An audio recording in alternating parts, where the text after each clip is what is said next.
시대의 예언가 철수드라다무스 이병철 변호사님 만나는 시간입니다. 어서 오십시오. 감사합니다. 지난주에 이 치료하셔가지고 선글라스 쓰셨는데 아직도 더 쓰셔야 되나 봐요? 자꾸 다니니까 아, 이 자외선이 요새 워낙 세가지고 병원에 교수님은 다니지 말아야 하고. 예. 네. 그래도 뭐 방송은 와야죠. 멋있긴 합니다. 블랙 영혼 같기도 하고. 댓글 보니까 막 그런 분들이. 먼저 지금 이준석 그 제명하자는 청원이 50만 명을 넘었는데 맞습니다. 하루에 그 10만 명씩. 맨 처음에 이병철 제가 맨 변호사님 먼저 시작하신 거 아니죠? 맞습니다. 왜 제명을 해야 된다고 생각하셨는데요? 그러니까 제가 이제 이준석이가 악령이다 하는 거는 지난번에도 한 말씀드렸고 젊은 윤석열 3년 동안 제가 이준석이를 관찰을 해보니까 얘는 영혼이 잘못된 애예요. 그러니까 펜코라는 그 젊은이들을 여기에 막 사기당하고 있는 거죠. 그런데 결정적으로는 지난 대선 3차 토론회 때 그 입에 담을 수 없는 그 망언을 해서 제가 새벽 2시 반에 고발장 써서 인터넷으로 접수하고 새벽 3시에 제 아는 기자분들한테 뿌렸는데 보도자료로 새벽 3시부터 기자들이 전화가 왔어요. 특히 여성 기자님이. 그리고 아침 7시에 바로 그 보도를 내기 시작했거든요. 그러니까 고발당했다. 그러니까 이제 뭐 다른 민주당도 고발하고 이렇게. 그건 형사 문제고 제가 이걸로 끝내면 안 된다. 얘는 돈으로 털어야 되겠다. 이렇게 소위 금융 치료를 좀 해야 된다. 그게 제일 겁나는 거거든요. 그래서 제가 이제 뭐 다른 유튜브 방송 나가서 그 다음날 이 응징 소송을 내자. 그래서 하실 분들 그냥 변호사비 다 무료니까 저 신청을 해달라. 저는 솔직히 한 몇백 명 할 줄 알았어요. 지금까지 아직 숫자를 우리 직원들이 매일 세고 있는데 지금 오늘 오전에도 한 1000명이 더 늘었어요. 수만 명이에요. 그런데 제가 제 개인 휴대폰을 공개했어요. 쟤한테 문자로 보내도 되고 인적사항을 해야 되니까 자기 신분증까지 다 보내요. 거의 대부분이. 그러면서 이제 이렇게 또 분노에 그 본인의 마음을 또 이렇게 써서 거의 많이 보내시는데 뭐 남녀노소를 가릴 게 없습니다. 여중생도 보내고 정말로 이 분노가 전 국민적으로 이게 폭발하고 있구나. 이게 가라앉질 않아요. 저는 뭐 한 2, 3일 하면 안 들어올 줄 알았거든요. 지금 수만 명이. 그거 보면 정말 얘는 죽여야 된다. 정치적으로. 그런 게 엄청나게 많고 얘는 부모가 문제다 이런 것도 많고 나이 40이면 애가 아니죠. 그런데 그 정도로 국민들 분노가 전국적으로 그러니까 이제 국민청원 그거는 이제 국회법하고 청원법상 5만 명이 돌파되면은 이제 반드시 상임위에서 안건으로 하도록 돼 있잖아요. 근데 국민들의 요구는 얘는 제명시켜야 된다는 거거든요. 이제 국회에서. 뭐 과거에 김영삼 신민당 총재 때 제명된 사례가 한번 있었고 유일하고 그렇지만 과거에 한 10여 년 전에 그 강용석 씨. 그 양반이 국회의원 할 때 여대생 성희롱 발언해가지고 당에서 출당당하고 그때 본회의에 제명 의결이 올라갔어요. 그런데 이제 부결됐죠, 그때. 왜냐하면 이제 300석 중에 200표 이상 나와야 되니까. 그때 100몇십 표 나왔습니다. 근데 그 강용석 씨의 그때 성희롱 발언하고 이번에 이준석이의 망언은 비교가 안 됩니다.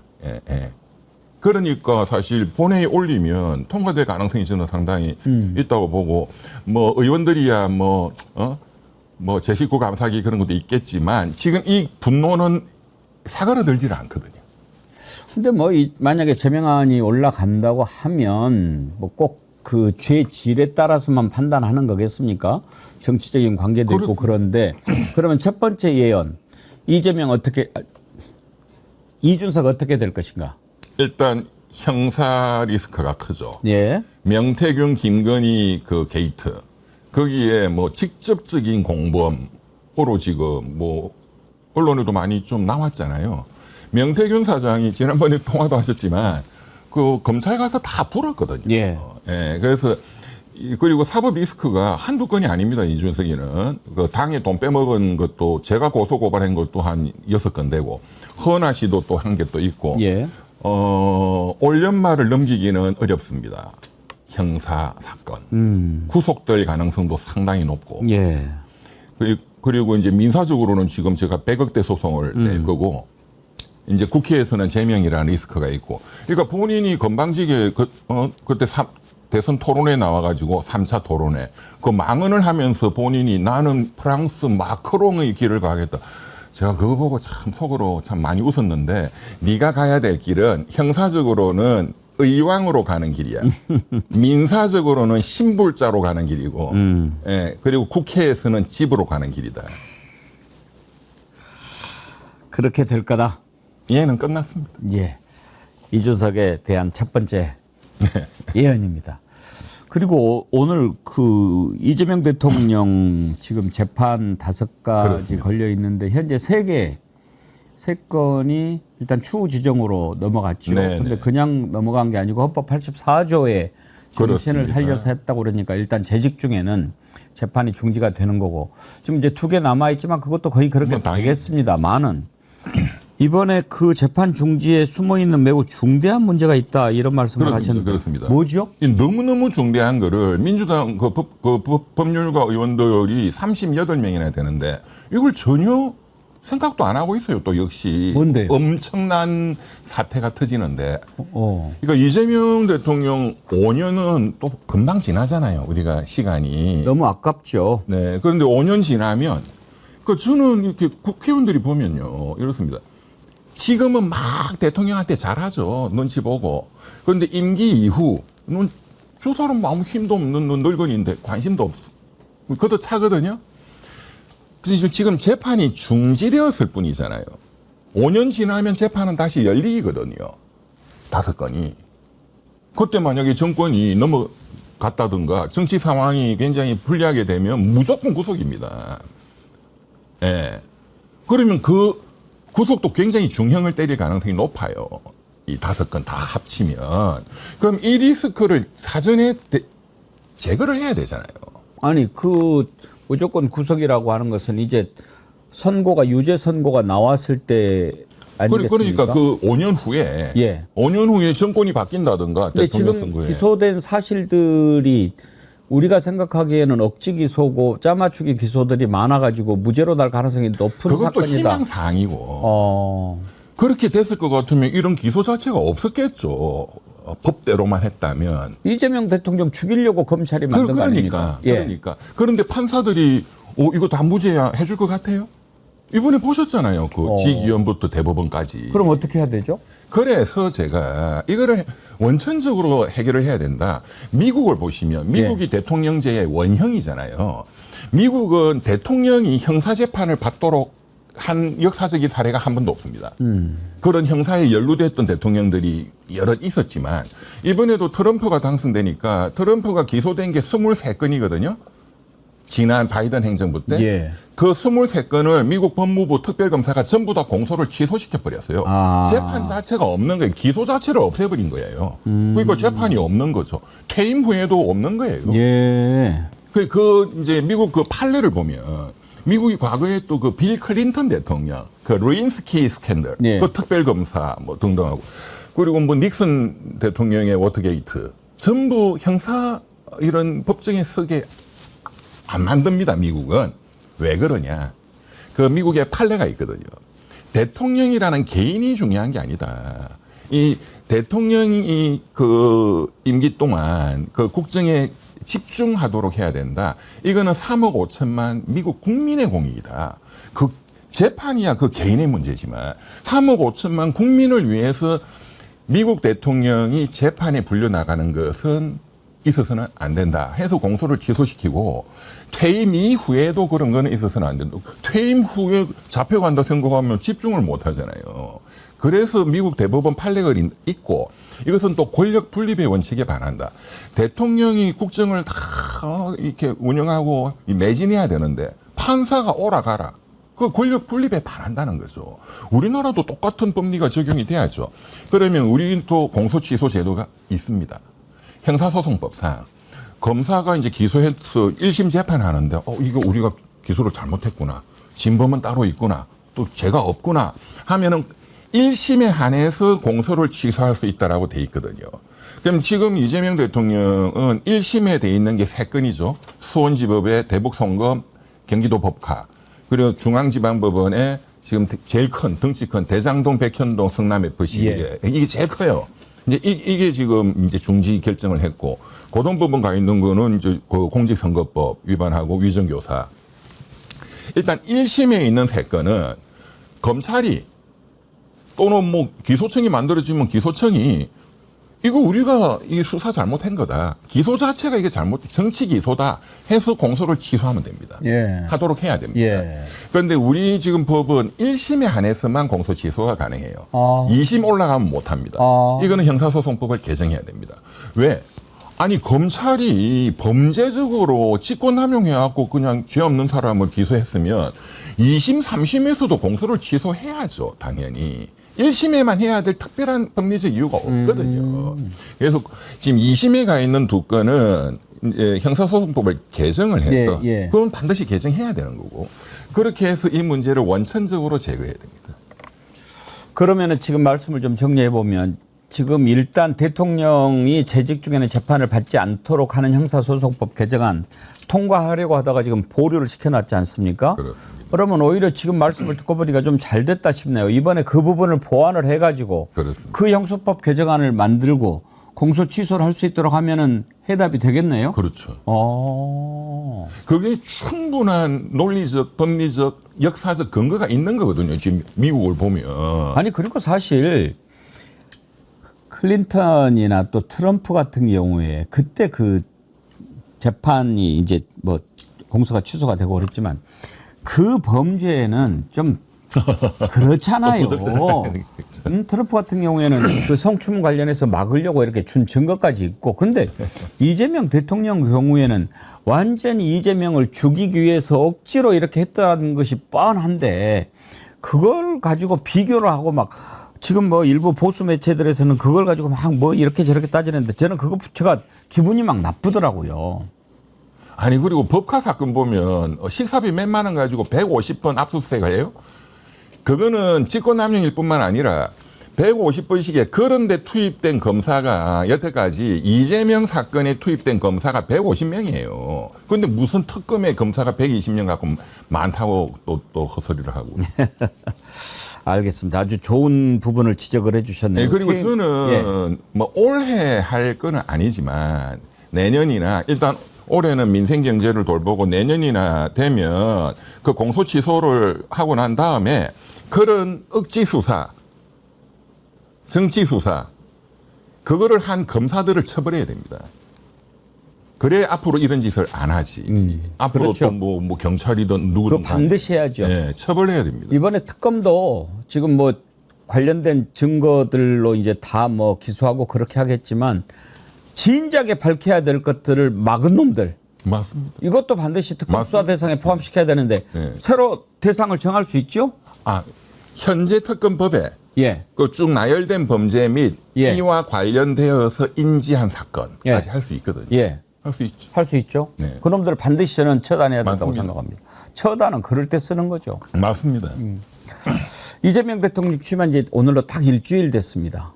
우리 이병철 변호사님 보시는 이재명 대통령의 일주일 어떻게 평가하십니까? 학점으로 하면 A 뿌리죠. A 플러스. 예. 근데 그게 숫자로 또 나타나는 게 지금 오늘 오면서 뉴스 속보 보니까 그 코스피 2,900을 돌파를 했다. 3년 5개월 만에. 3년 5개월. 그러니까 윤석열 3년 동안 개판을. 그렇죠. 이게 딱 숫자로 나타나잖아요. 지난번에 또 방송 때 우리 배 선생님이 이제 대통령께서 어떤 정치적인 메시지로 어떤 희망의 메시지로 이제 5천이 돌파가 될 것이다. 코스피 지수가. 그거는 뭐 정치적으로 희망의 메시지이기도 하지만 경제학적으로 그게 또 이론적 근거가 있습니다. 그러니까 자기 실현적 기대라는 개념이 있어요. 그러니까 국민들이 낙관적으로 자꾸 기대를 하면 그게 실현이 된다 이거예요. 비관적으로 자꾸 예상하면 또 그렇게 되는 거예요. 지난 3년처럼. 그러니까 이게 셀프 풀필링 익스펙테이션. 자기 실현적 기대, 이 굉장히 중요한 경제학적 개념인데 이거 지금 보면 이제 코스피 2,900을 또 돌파했다, 3년 5개월 만이다, 등등등등. 이제 이게 계속 낙관적 기대가 전 국민들이 자꾸 만들어지면 그렇게 되는 거죠. 5천이 될 가능성이 높죠. 현재로서는 굉장히 인사도 상당히 잘하고 계시는 거예요. 인사 문제 좀 있다 하고 그러면 두 번째 예언. 지난주에 5천 얘기할 때 변호사님께서 그런 말씀은 하셨어요. 잘 될 거로 생각하지만 이렇게 숫자 딱 받고 이러는 것은 그렇게 바람직한 것은 아니다. 그렇게 말씀하셨는데 일단 시장이 지금 반응하지 않습니까? 그렇죠. 방금 전에 또 이재명 대통령 한국거래소도 방문했네요. 네네. 이렇게 뭔가 좀 살려보겠다고 지금 보이는데 5천 돌파 임기 중에 가능하다 아니다. 가능하죠. 하다. 잘하면. 두 번째 예언. 네. 잘하면 그 예언가답지 않죠. 잘하면 이런 조건 안 달고 된다 안 된다. 그냥 무대뽀로. 무대뽀가 아니고 언제 첼스트라다무스가 무대뽀로 예언합니까? 다 과학적인 근거, 데이터 그리고 또 이렇게 탁 하는 거 이렇게 해서 하시는데 5천 된다 안 된다. 뭐 100% 가능하죠. 그랬습니까? 네. 알겠습니다. 왜냐하면 그 이유가 중요하잖아요. 근거가. 예. 제가 지금 보면 지금 국무회의 하는데 뭐 국무회의 오는 그 장차관들은 윤석열 때 사람들이잖아요. 한심한 사람들이죠, 전부. 그런데 대통령이 국무회의를 끌고 가는 게 너무너무 잘하셔요. 그래요. 와, 정말 이 행정의 달인이다. 예. 이게 느껴지잖아요. 그러니까 대통령 한 명이 사실 그 장차관 그 다 합한 것보다 100배, 1000배 더 중요하잖아요. 그러니까 대통령 하시는 거 보면 5천은 100% 가능하겠다는 게 보이죠. 하는 거 보니까 저는요 요즘에 이제 국무회의 전에 이렇게 하는 것 이런 거 보면서 제일 마음에 드는 게요 폼 안 잡는 게 너무 좋아요. 이건 뭐 폼 잡느라고 우리 3년간 너무 네네. 그 똥폼 보느라고 힘들었잖아요. 근데 이재명 대통령 하는 거 보면 이 폼을 안 잡잖아요. 난 그게 너무 좋더라고요. 네, 진짜 실무, 예, 실용, 예. 그리고 정말 소탈하게. 그러면서도 또 품격이 있잖아요. 네, 네. 뭐 불편하겠지만 네. 우리는 국민으로부터 위임받은 그런 사람들이니까 이렇게 딱 하면서 하는데 거기 앞에서 누가 뭐라고 그래요? 이진숙만 얼굴이 썩어 있더만. 그리고 제가 그 또 혼내는 건 또 혼내시잖아요. 예. 아니 자영업자 살리고 이렇게 다 주고 가는 이분들을 위해서 투입할 돈은 여태까지 없었고 아프리카 알지도 못하는 나라에 10억 불을 날리고 대왕고래 그걸로 5천억을 날리겠다 하고 그런 돈은 있었냐? 근데 제가 대통령이라면은 이재명 대통령하고는 조금 다르게 했을 것 같아요. 맨 처음에 다 일어나 대가리 박아 이것부터 시켰을 것 같은데. 네. 진짜 마음 같아서는 그래야죠. 새끼들 정말. 아유. 자, 세 번째로 인사 문제 한번 얘기해 봅시다. 네네네.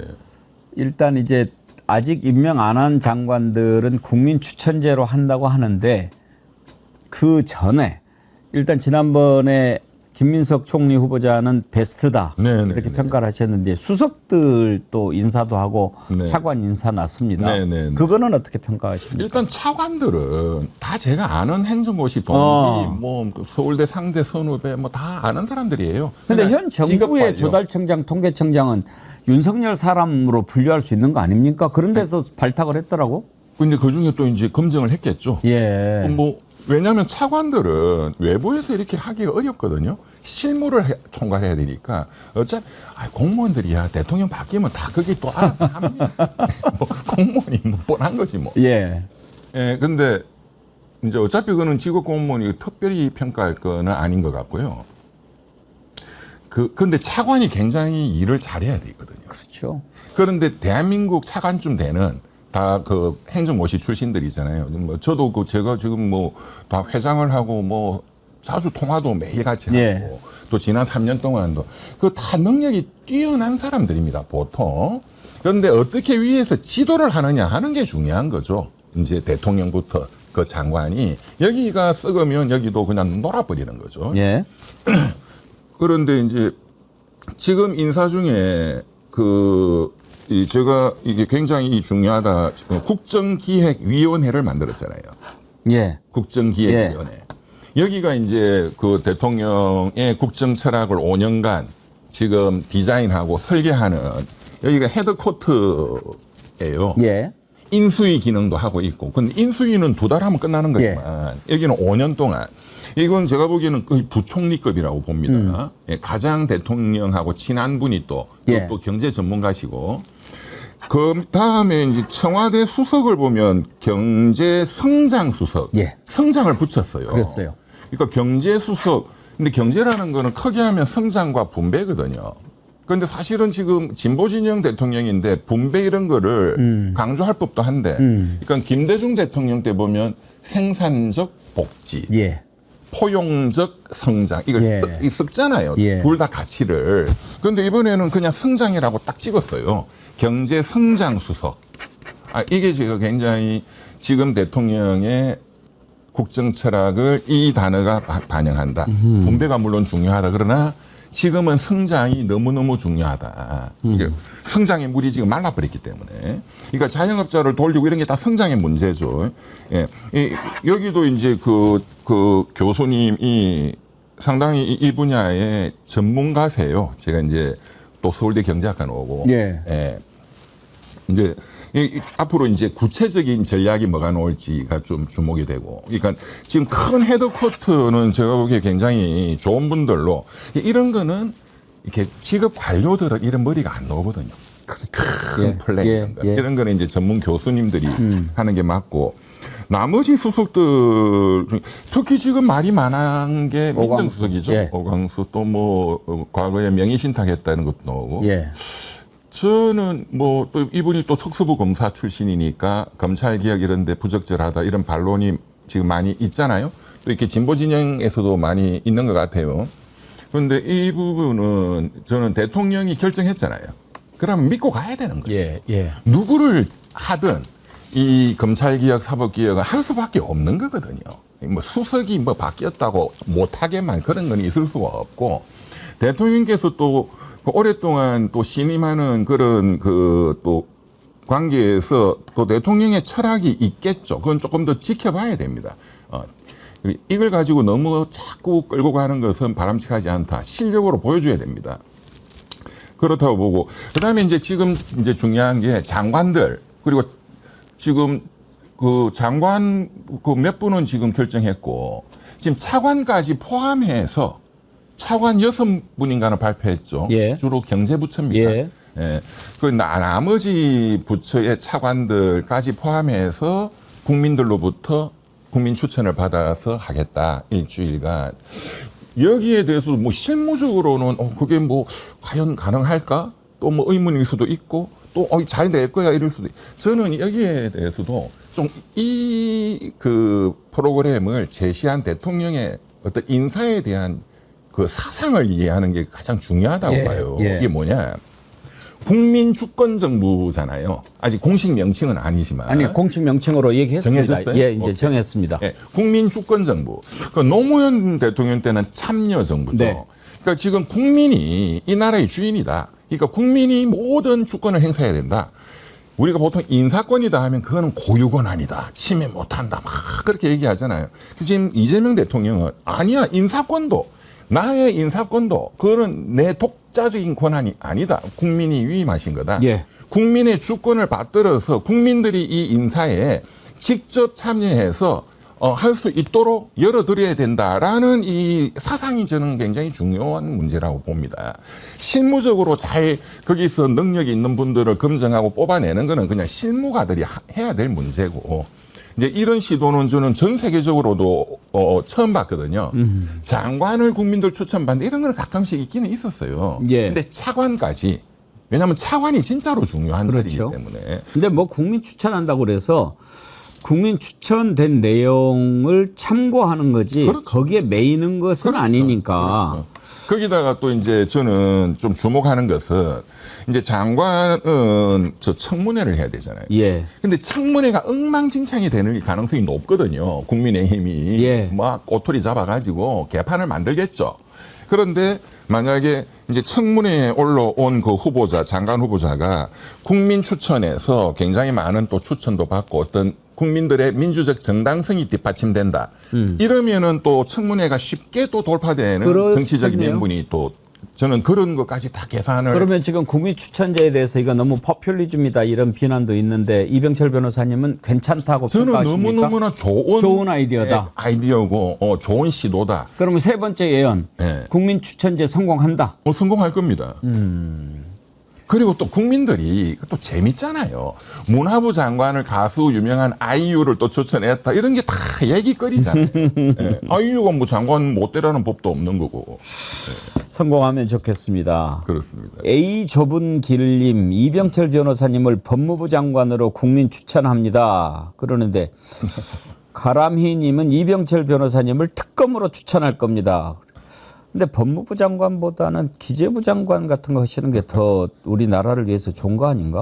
서민들이 부자 되는 나라, 이게 5년 동안 만들어져야 된다. 그리고 그렇게 될 것이다. 저는 그렇게 생각합니다. 이게 가장 중요한, 서민들이 부자가 돼야죠. 과거에 보면은 모든 그 정부가 국민들이 잘 살게 하도록 노력을 했겠지만 결국은 대재벌 또는 사모펀드, 슈퍼리치들이 다 먹었어요. 양극화는 더 심해졌고. 그러니까 이번 이재명 정부 5년 동안은 대기업들뿐만 아니라 이 서민들이 정말로 내가 5년 전보다 부자가 됐구나. 이거를 만들 수 있습니다. 예. 어떠십니까? 만약에 정말 나라를 위해서 일할 기회가 주어진다라고 하면은 변호사님은 어떤 분야에서 한번 일을 해보고 싶으십니까? 경제. 경제죠. 예. 저는 이병철 변호사님은 여러분들 뭐 다 아시겠지만 행정고시, 사법시험 다 합격하신 분인데 행정고시도 특히 행정고시에서 가장 어려운 분야가 재경이거든요. 거기서 차석하신 분이에요.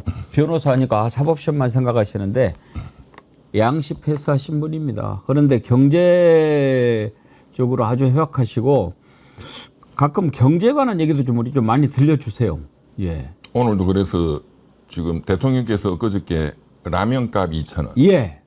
네, 그걸 딱 찍어서 말씀하셨잖아요. 그거 좀 여쭤보려고 그랬어요. 예. 이재명 대통령이 굉장히 뛰어난 분이다. 저분도 거의 천재급이거든요.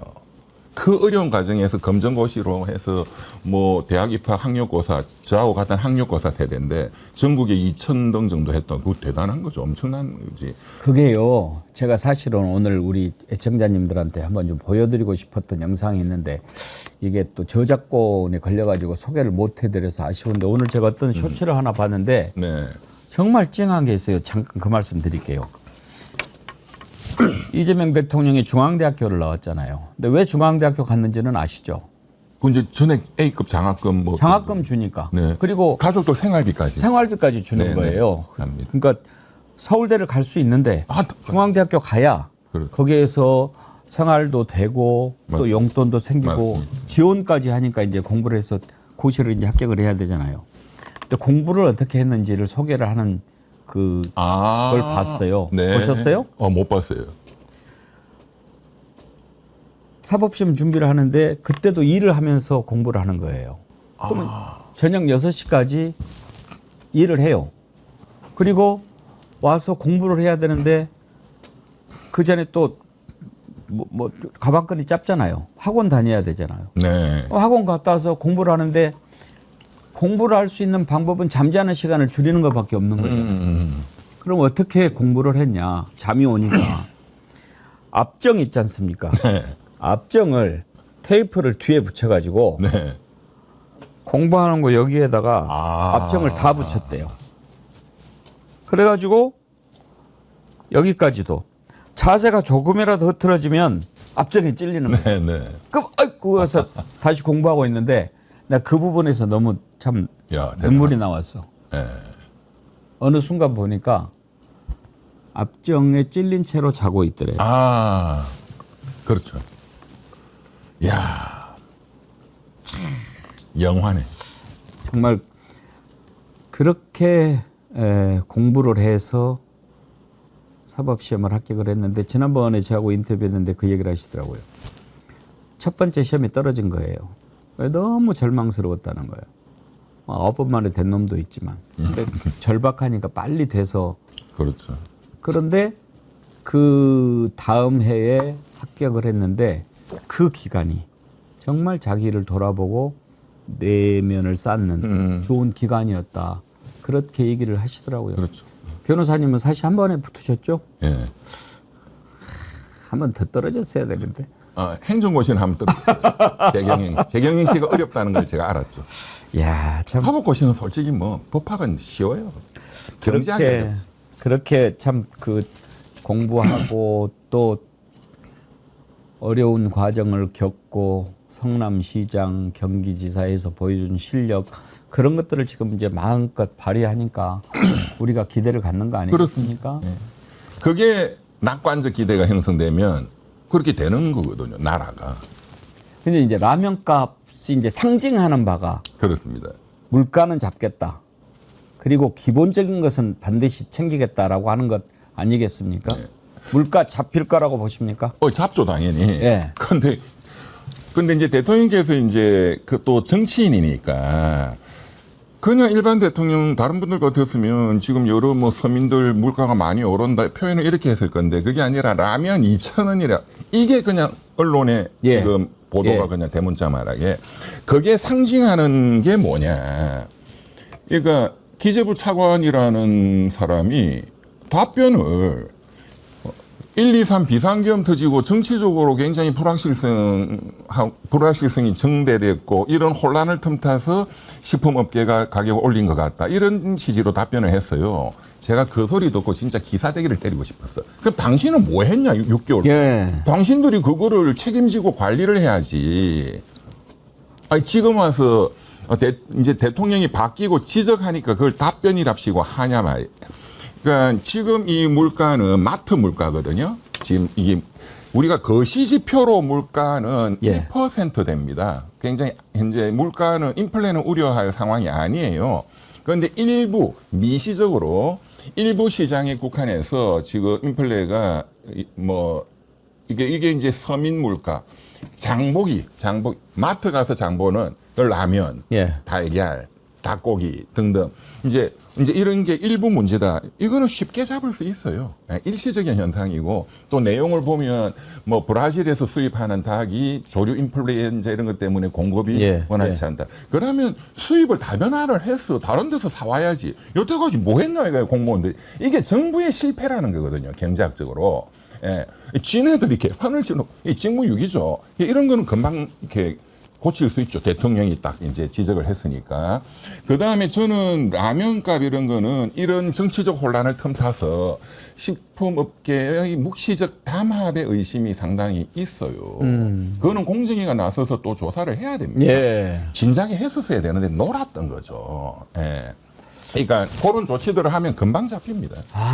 말씀 듣다 보니까 저는 우리 이병철 변호사님 공정거래위원장으로 추천하고 싶네요. 그 공정거래위원회는 경제학도 잘 알아야 되고, 예, 법도 알아야 되고. 잘 알아야 돼요. 예, 양쪽을 다 알아야 돼요. 만약에 제가 추천해서 되면은 가서 한번 국가를 위해서 봉사하실 의향이 있으십니까?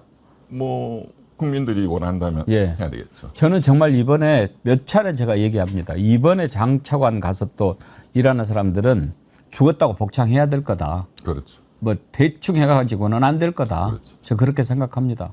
예. 예. 실적을 못 내면 감옥서 간다 이렇게 각오를 하고 해야 되겠죠.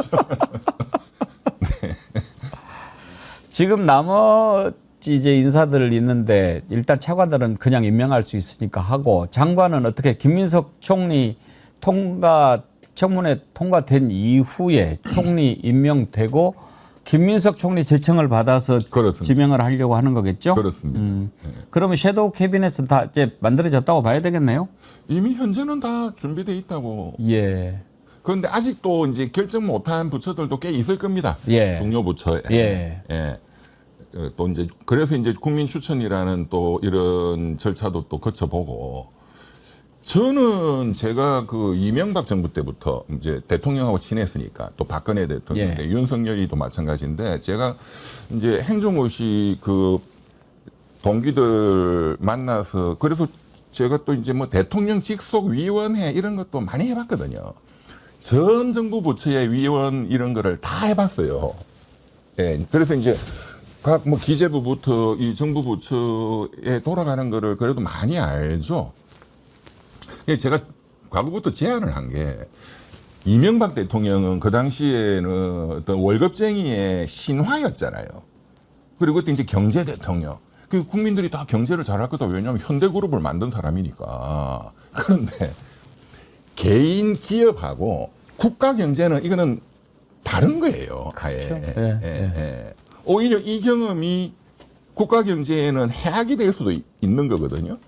이 경영학하고 경제학은 좀 달라요. 예. 그래서 제가 보니까 기대했던 것보다 이명박 당선자가 적어도 경제부처 뭐라든가 이런 그 장차관 이런 인재풀은 다 갖고 있는 줄 알았는데 하나도 없어. 그리고 국가 경제가 뭔지를 하나도 몰라. 기업은 잘 아시죠. 그래서 제가 그렇지 사람이 그래서 어떤 대통령도 그런 굉장히 충분한 인재풀을 다 갖고 있는 경우가 있겠습니까? 예, 김대중 대통령도 여러 인재들을 또 추천받고 했는데 그래서 장관을 시킬 수 있는 정말로 천하의 인재를 찾는 게 어떤 방법이 좋을까? 제가 이제 결론을 내린 거는 이런 거였어요. 이런 거예요. 적어도 그 분야에 대한민국에 어떤 인재가 있다 하는 거를 제일 많이 아는 사람은 그 부처의 과장국장들입니다. 예. 그래서 이제 한 10년 이상, 이거 한 4급 서기관 이상 또는 뭐 한 과장급, 하여간 4급 서기관 이상의 그 해당 부처의 그 공무원들한테 익명으로 당신이 추천하는 장관 후보자 한 명만 적어라. 이유를 써라. 그리고 당신이 대통령이라면 지금 5년 동안 당신 부처가 기재부면 기재부가 해야 되는 가장 중요한 것 딱 하나만 써라. 그거를 쫙 모으면 5년간 인재풀이 다 나올 것입니다. 또 그 고시, 행정고시 출신들은 또 호남분들이 인구 대비로 많습니다. 예. 호남분들이 고시를 많이 머리가 좋더라고. 근데 어쨌든 전국에 골고루 고시가 붙으니까 머리가 좋아서도 있지만요. 열심히 아니 공부 말고는 먹고 살 게 없어요. 예. 그러니까 사법고시도 굉장히 많고 인구 대비로 근데 뭐 어쨌든 다른 지역들도 다 골고루 이제 고시 그 인재들이 뽑히니까 그러니까 전국의 어떤 그런 것도 반영할 수 있고 그리고 이분들이 최고 전문가이기 때문에 그럼 외부 교수면 교수 또 언론인이면 언론인 어떤 분이 좋은 후보다 여기에 딱 모아보면 딱 답입니다. 그러네요. 좋은 아이디어인데요. 네.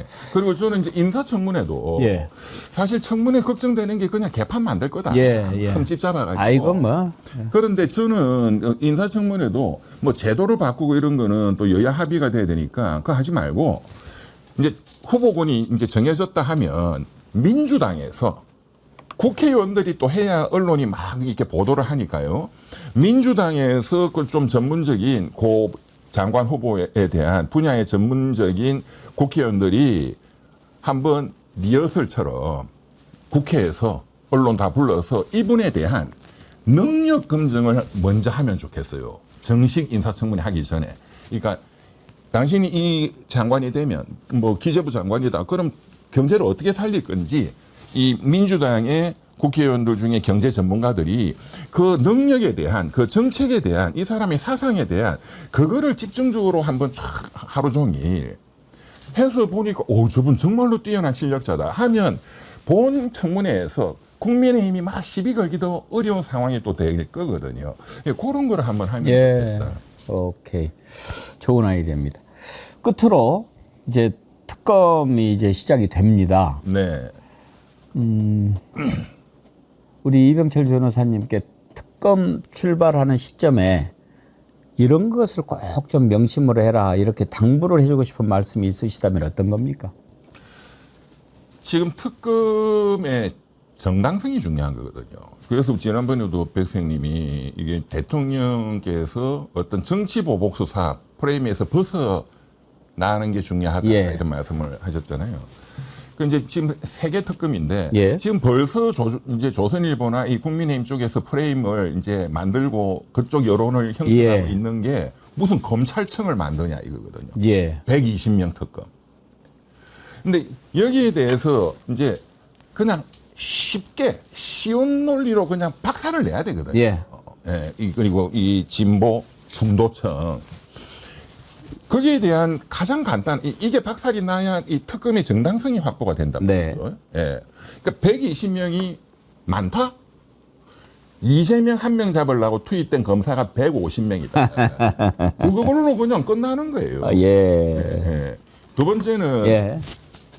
이제 내란 특검에서 가장 이제 주목해야 되고 또 언론에도 많이 좀 수사가 알려져야 되는 것은 추경호, 나경원 등 국민의힘 의원들이 이 탄핵을 무효화시키는 계엄 해제 예. 표결에 들어오지 않고 밖에서 이것을 방해했다는 책동, 이게 가장 중요한 거잖아요. 예. 지금 남아 있는 것 중에 뭐 국무회의에 뭐 쪽지 나왔다 이런 것도 지금 수사를 하고 있고 지금 완전히 비어 있는 게 이거거든요. 근데 사실은 이게 본체잖아요. 이 국민의힘에. 그러니까 헌법을 완전히 무너뜨리려는 그 윤석열의 책동에 국민의힘이 적극적으로 공범이거든요. 이제 이 부분에 대해서 특검이 처음부터 여기 수사를 집중해가지고 국민들한테도 좀 계속 알리고 하는 게 중요하고, 김건희 특검에서는 이제 언론이 전혀 지금 또 잘 모르는, 또 잘 안 다루는 게 뭐냐면은, 김건희도 뭐 사건이 워낙 많잖아요. 16개 더 예. 이상이죠. 수십 개씩. 마약 사건 빠져 있잖아요. 지금 이번에. 아니, 인천에서 마약 밀반입해가지고 그게 인천지검장 지금 심우정 검찰총장이 그 가담했다 이런 거 다 나와 있잖아요. 김건희 친오빠가 그 가담됐을 거다. 그 심우정이하고 친구니까 그 마약이 시가로 6천억 상당이라는 거거든요. 그게 지금 유통이 되고 있는 거예요. 대한민국에. 이 골 때리는 겁니다, 진짜.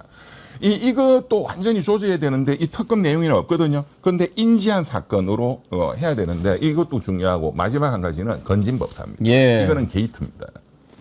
건진법사 지금 보도된 것 보면 코인 업체가 또 결부돼 있어요. 코인. 예, 퀸지 코인이에요. 예. 이게 돈 세탁하는 이게 굉장히 중요한 거거든요. 그 다음에 윤한홍 의원은 보도에 나왔죠. 예, 윤한홍 의원이 굉장히 역할을 했다.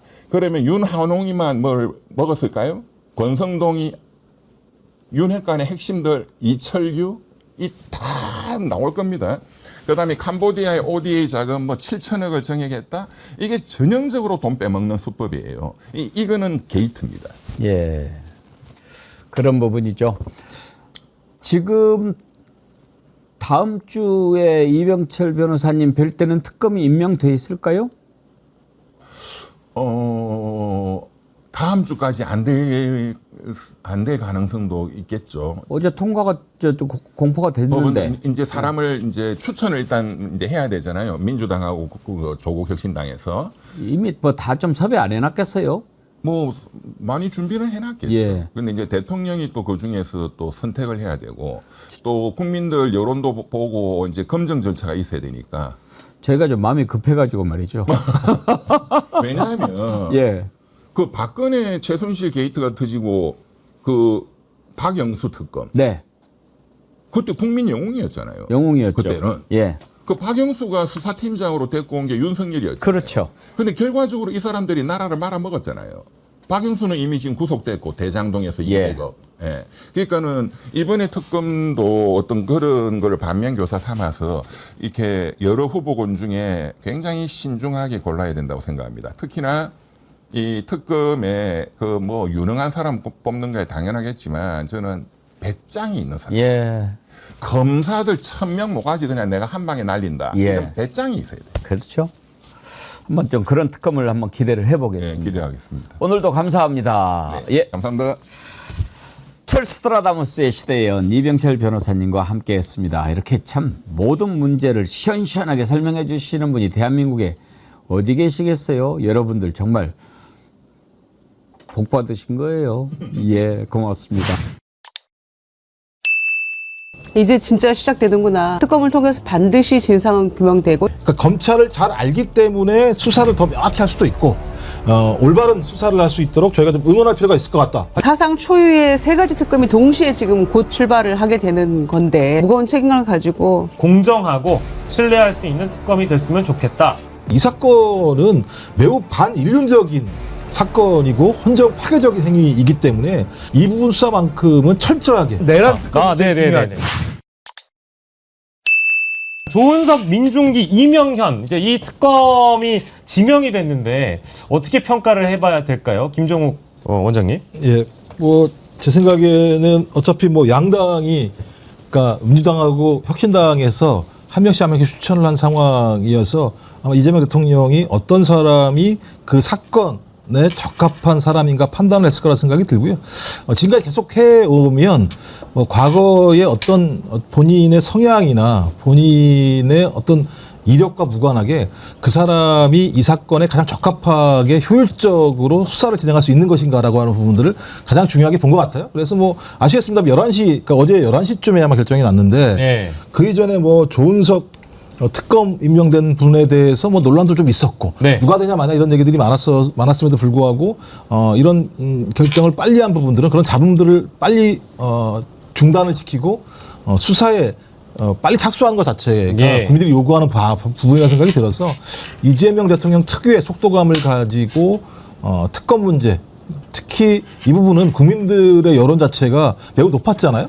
최근 여론조사를 봐도 대부분 60% 중반 이상들을 차지하고 동의하는 상황들이기 때문에 예. 저는 빨리 선택해서 빨리 수사하고 빨리 국민들한테 이 결과를 내놔서 죄가 있는 자들에 대해서는 법률적 근거에 따라 합법한 처벌을 받게 하는 것이 소위 정의로운 통합이라고 하는 이재명 대통령의 기본적인 국정 철학에 맞는다는 생각이 들어서 진행을 한 것 같아요.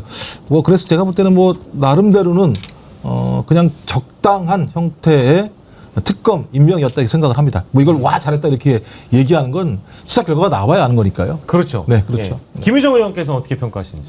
이제 진짜 시작되는구나 네. 라는 생각을 어제 밤 그 속보를 딱 뜨는 걸 보고 아 정말 속전속결로 빨리빨리 진행을 하시는구나 대통령께서 그런 생각이 먼저 들었고요. 저희가 이 특검을 이 세 가지 특검이 한 거부권 행사만 해도 한 8, 9번 도합 네. 이렇게 이루어졌었잖아요. 그리고 21대에서 막 폐기도 되고 했는데 늘 우리가 얘기했던 것은 이것은 시간의 문제다. 네. 언젠간 꼭 이루어지고 검찰이 아무리 지금 엉터리로 뭉개고 가더라도 특검을 통해서 반드시 진상은 규명되고 진실은 밝혀진다. 이렇게 계속 얘기를 해왔는데 드디어 이제 그 시간이 도래했다라고 예. 생각을 하고요. 양당에서 추천해서 두 분은 뭐 검찰 출신, 한 분은 중앙지법 원장 출신이고, 그다음에 이명현 그 국방부 검찰단 고등검찰부장. 네. 이분은 2002년에 이해창 전 그 한나라당 후보의 예. 장남 병역비리 수사도 했던 그런 분이에요. 그래서 아마 관련한 부분에 있어서는 또 국방부 검찰단에 있었기 때문에 예. 뭐 정확하게 아주 진실을 바로 규명할 수 있다. 사실관계가 다 나와 있는 거라서 예. 속도감 있게 할 수 있다라고 또 본인도 얘기를 했기 때문에 네. 잘할 수 있을 거라고 생각하고요. 아마 내란하고 이 김건희 특검 관련해서는 이 조은석 조은석 특검이 네. 하는 얘기는 사초 쓰는 자세로 오로지 수사를 통해서 수사 원리에 따라서 열심히 하겠다 이렇게 얘기를 했는데 예.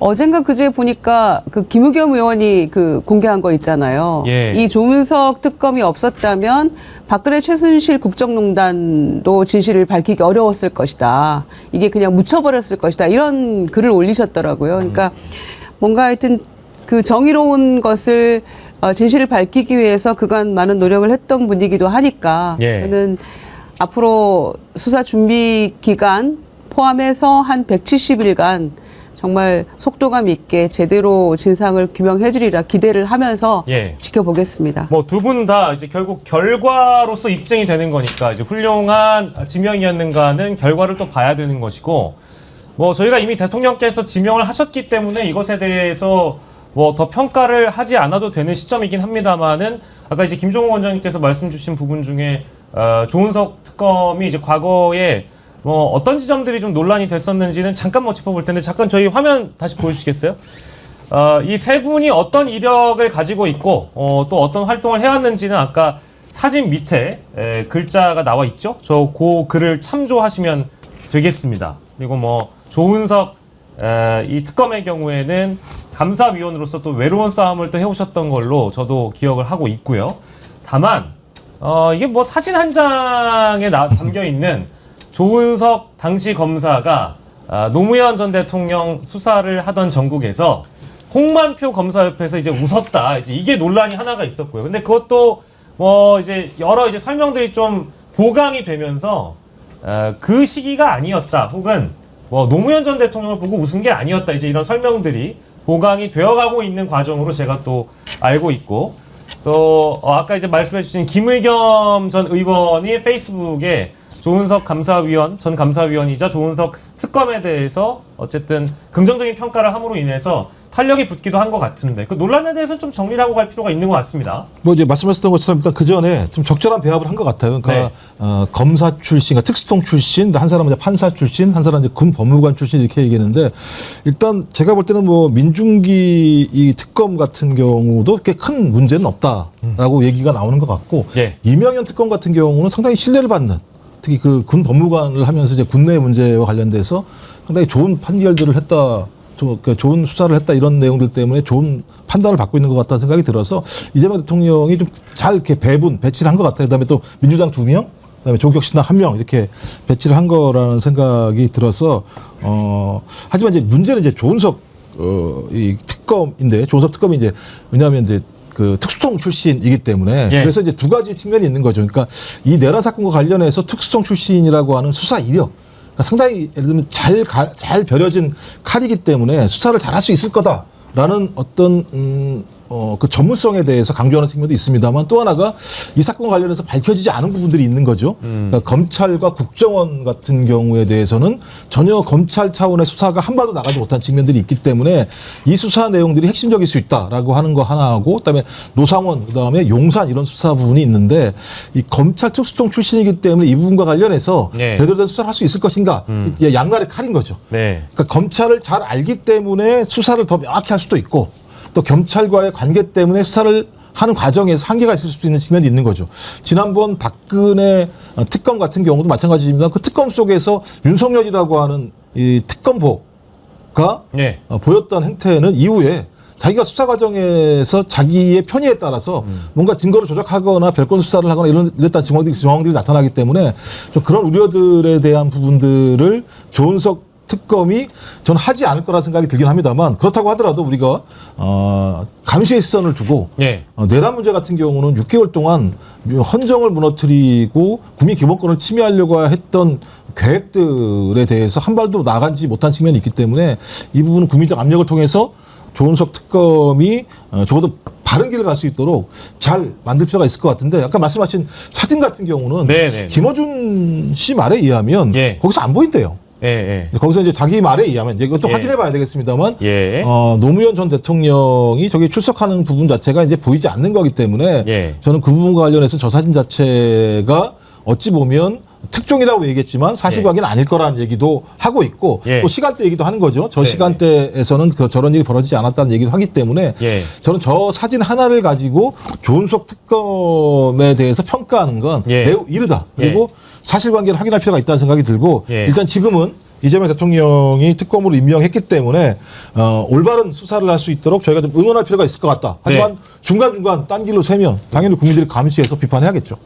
이 세 가지 특검의 교집합이 윤석열, 김건희잖아요. 그렇죠. 궁극적으로는 그렇습니다. 그렇기 때문에 사상 초유의 세 가지 특검이 동시에 지금 곧 출발을 하게 되는 건데 7월 초에.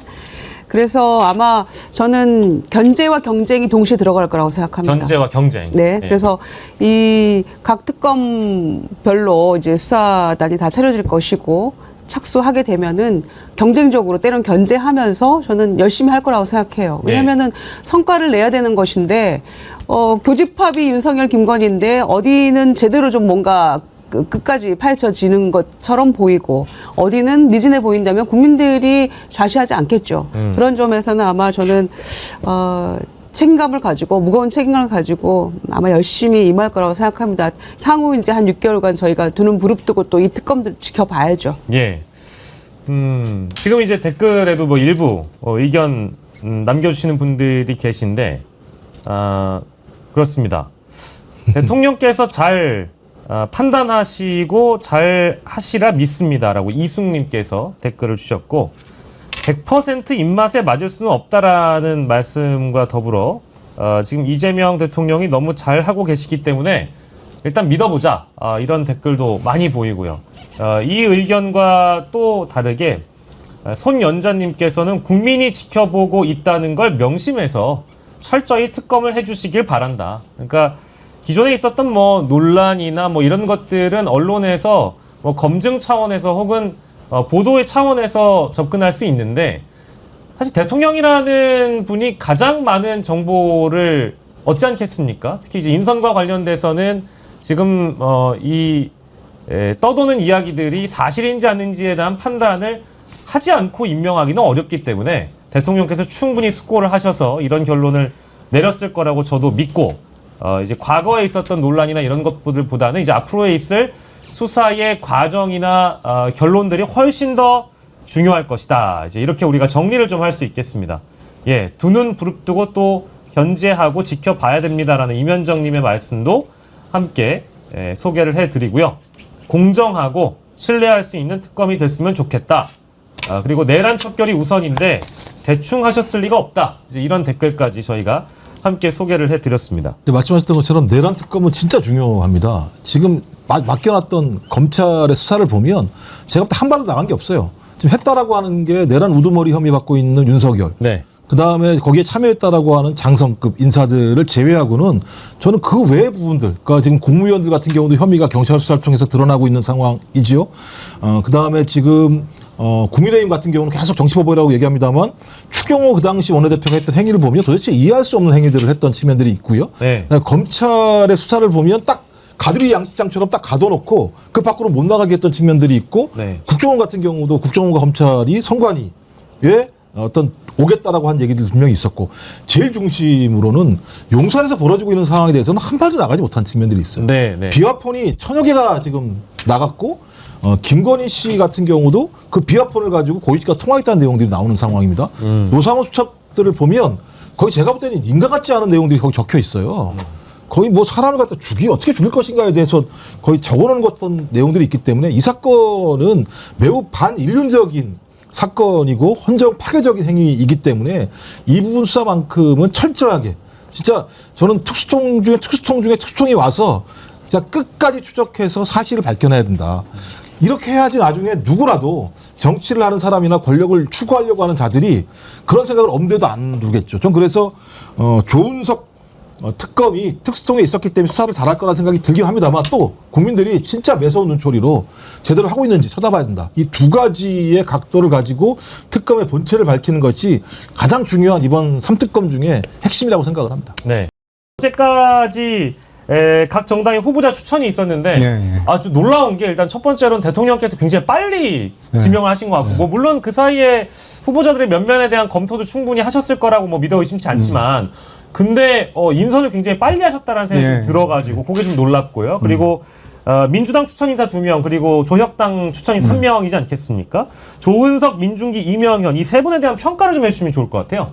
일단 제가 보기엔 가장 적절한 인사를 고른 것 같고 네. 그에 앞서서 이거 대통령실 비서실장이나 대변인 이런 사람도 어떻게 살아요? 그 야심한 시각에 발표하고 정리하고 하니까 예. 네. 아니 이게 시도 때도 없이 막 일거리가 밀려드는 거잖아요. 그러니까요. 어제 추천이 돼서 네. 뭐 빠르면 주말에 되겠지. 이게 네. 3일 이내에 하도록 되어 있으니까 그렇죠. 뭐 아주 빠르면 금요일 아니면 토요일이나 일요일쯤 되지 않을까 했는데 그냥 어제 밤 11시 좀 넘어서 네. 바로 됐어요. 예.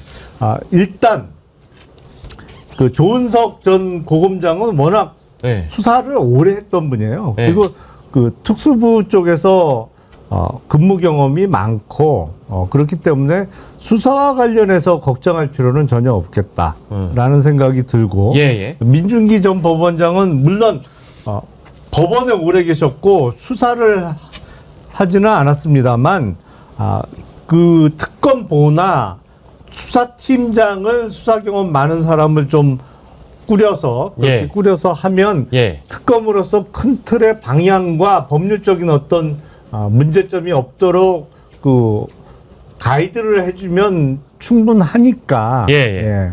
잘 하실 거라고 믿고 근데 제 개인적으로는 세 개의 특검 중에 수사 난이도가 가장 높은 거는 김건희 특검입니다.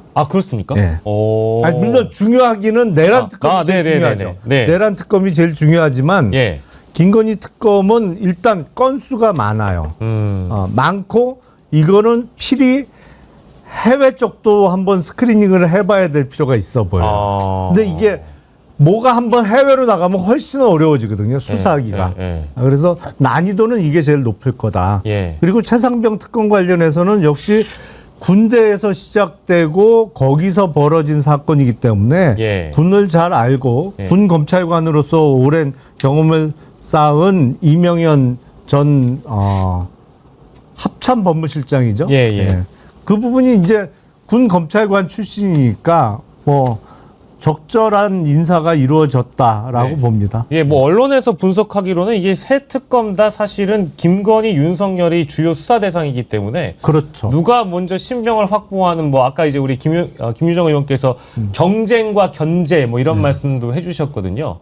근데 뭐 사실 우문일 수도 있는데 뭐 누가 먼저 확보하느냐가 이 특검팀끼리 실제 경쟁이 되긴 하겠죠. 그거는 사실은 수사하는 사람 입장에서는 당연히 욕심내죠. 그런가요? 예. 그러면 김건희 특검이 제일 중요하다고 하셨으니까 김건희의 신병을 가장 먼저 확보할 것은 당연히 김건희 특검일까요? 어떻습니까? 아니 그러니까 중요한 건 내란 특검이 중요한데 네네네네. 수사의 난이도 예, 난이도. 그러니까 이거는 지금 캄보디아를 비롯해서 해외 관련된 부분이 조금 의혹이 드러나고 있잖아요. 네. 근데 이게 해외에 나가면 일단 어려워요. 예, 예. 돈이건 뭐건 예. 우리나라 영역에서 벗어나면 수사하기가 훨씬 까다로워지거든요. 그래서 난이도가 높은 것인데 예. 제가 보기엔 워낙 관여한 게 많아서 예. 사실은 최상병 특검도 그렇고 예. 김건희 특검은 아예 본인이 그 법률 안에 나오는 중요 인사 내지는 주인공이고 예. 그래서 어느 쪽에서 더 먼저 신병을 빨리 확보할 거냐. 예. 그리고 보면 지금 경찰과 검찰도 2차, 3차 소환을 거듭하고 있잖아요. 예. 그거 돌아가기에 따라서는 특검 출범 전에 일단 기존의 경찰이나 검찰에서 먼저 신병을 확보하고 특검 수사가 시작될 가능성도 있을 것 같아요. 그렇습니까? 예. 왜냐하면 19일 날 다시 3차 예. 소환 통보를 했는데 윤석열. 예. 그래도 안 하면은 뭐 강제로 잡아오거나 아니면 구속영장을 청구할 수도 있는 상황이고 특검은 지금 아무리 임명됐다고 하더라도 준비하는 기간들이 좀 그렇죠. 걸리잖아요. 한 달 내지 한 달 보름 이상 걸리는 게 있으니까 그 이전에 검찰이나 경찰 또 특히 경찰 차원에서는 자기도 이 과정에 뛰어들어야 되니까요. 기본적으로 성과 중에 하나니까 예. 그렇게 할 수도 있을 거라는 생각이 들기는 합니다. 네. 네. 일단은 뭐 그 정리하는 차원에서 일단 말씀을 좀 드리자면은 당연히 이제 특검이 정식으로 출범하게 되면 기존에 했던 수사 기관들의 수사 내용들은 전부 다 특검으로 다 전부 다 넘겨야죠. 예, 전부 다 인계하게 되어 있기 때문에 그 전에 수사 기관들이 이른바 이제 면피용으로 수사 대상들을 불러다가 수사하는 척이라도 할 거다 이제 이런 분석들은 있어 왔거든요. 근데 그런 차원에서 본다면 윤석열, 김건희 같은 경우에는 윤석열은 경찰의 소환 조사를 뭉개고 있고 김건희의 경우에는 검찰의 소환에 대해서 비공개로 조사하면 가겠다.